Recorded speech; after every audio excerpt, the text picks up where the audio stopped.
శుభోదయం బాలలు. ఈరోజు మనం ఒక కథ చెప్పుకుందాం. ఈ కథ పేరు ఆర్యన్ రాజు అడవిలోని సాహసాలు. వర్షాలు భూమిని పోషించడంతో ఆర్యావర్తం మళ్లీ అభివృద్ధి చెందింది. నదులు స్ఫటిక జలాలతో ఉప్పొంగి ప్రవహించాయి. పొలాలు పంటలతో బంగారంగా మారాయి మరియు పక్షుల పాటలు ఆకాశంలోకి తిరిగి వచ్చాయి. కానీ శాంతికి ఎప్పుడూ పరీక్షలు ఉండవు. ఒక రోజు ఉదయం ఒక దూత రాజభవనాలు ద్వారాల వద్దకు పరిగెత్తుకుంటూ వచ్చాడు. అతనికి ఊపిరి ఆడనంత కంగారుగా పరిగెత్తుతూ వచ్చాడు. తూర్పు కొండల అవతల గుసగుసల రహస్యమైన అడవి వ్యాపించడం ప్రారంభించింది. ఇవి రాత్రికి రాత్రే పొడవుగా పెరిగాయి. వేర్లు పొలాల మీదుగా చొచ్చుకుపోయాయి మరియు గాలిలో వాటి పేర్లను పిలిచే స్వరాలు విన్నాయని గ్రామస్తులు పేర్కొన్నారు. అడవిలోకి ప్రవేశించిన కొందరు తిరిగి రాలేదు. ప్రజలు భయపడ్డారు.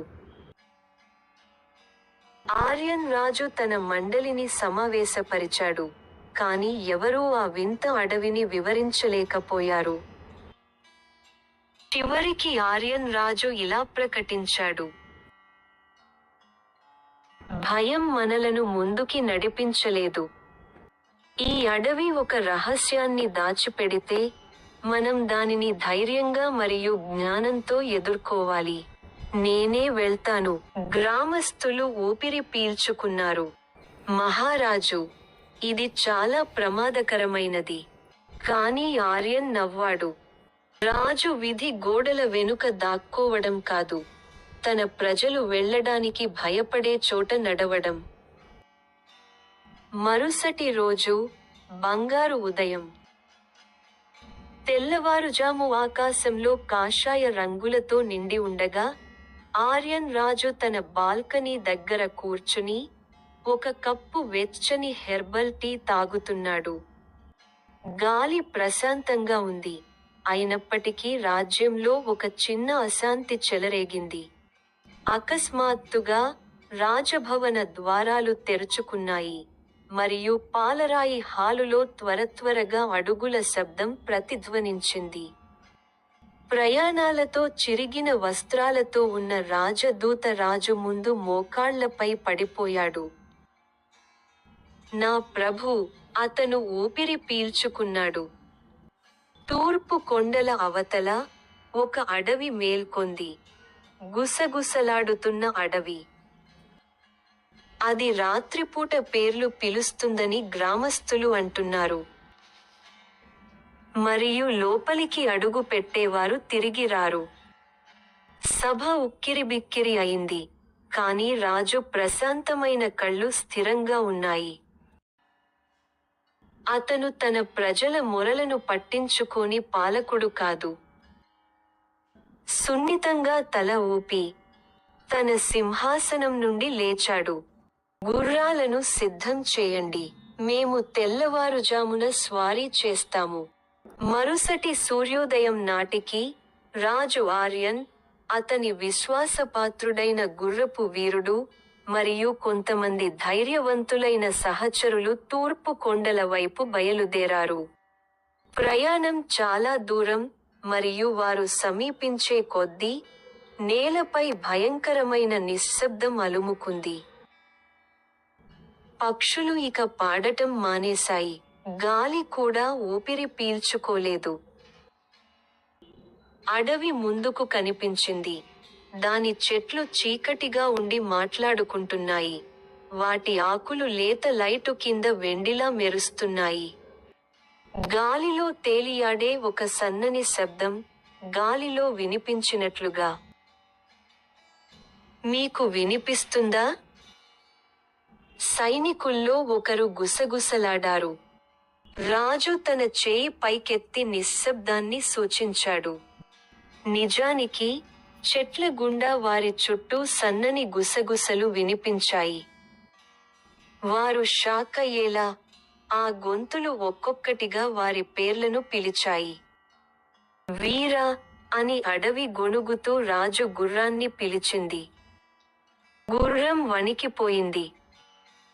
అర్జున్, ఒక సైనికుడి దివంగత తల్లి గొంతు గుసగుసలాడుతూ, చాలా సంవత్సరాలు గడిచిపోయాయి. ఆర్యన్, రాజు పేరు గాలిలో తేలియాడింది. ఆ గుసగుసలు మనోహరంగా ఉన్నాయి. మరచిపోయిన లాలిపాటలా హృదయాన్ని లాగుతున్నాయి.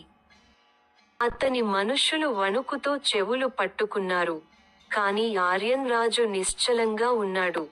అతని కళ్ళు ఉక్కులా పదునైనవి. సమాధానం చెప్పకు, అతను గట్టిగా ఆజ్ఞాపించాడు. అడవి వినేవారిని తింటుంది. వారు మరింత లోతుగా ముందుకు సాగారు. ప్రతి అడుగు అదృశ్య పిలుపుకు వ్యతిరేకంగా యుద్ధం.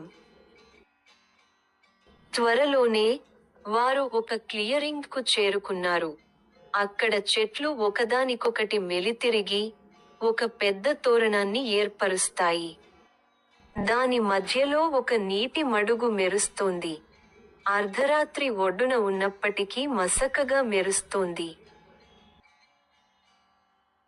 గుసగుసలు బిగ్గరగా వినిపించాయి. కొలను నుండే గుసగుసలు తిరుగుతున్నాయి. దాని ఉపరితలంపై ముఖాలు కనిపించాయి. గ్రామస్థులు తమను తాము కోల్పోయారు. వారి కళ్ళు కోరికతో నిండిపోయాయి. ఆ దూత చెప్పింది నిజమే. ఆర్యన్ రాజు గుర్రం దిగి ముందుకు అడుగుపెట్టాడు. మీరు ప్రేమ స్వరాలు కాదు, అని అతను అచంచలమైన బలంతో అన్నాడు. కానీ మీరు నా ప్రజలను తీసుకెళ్లరు. తన కత్తిని దూసి, దాని కత్తిని కొలను పక్కన భూమిలోకి గుచ్చాడు.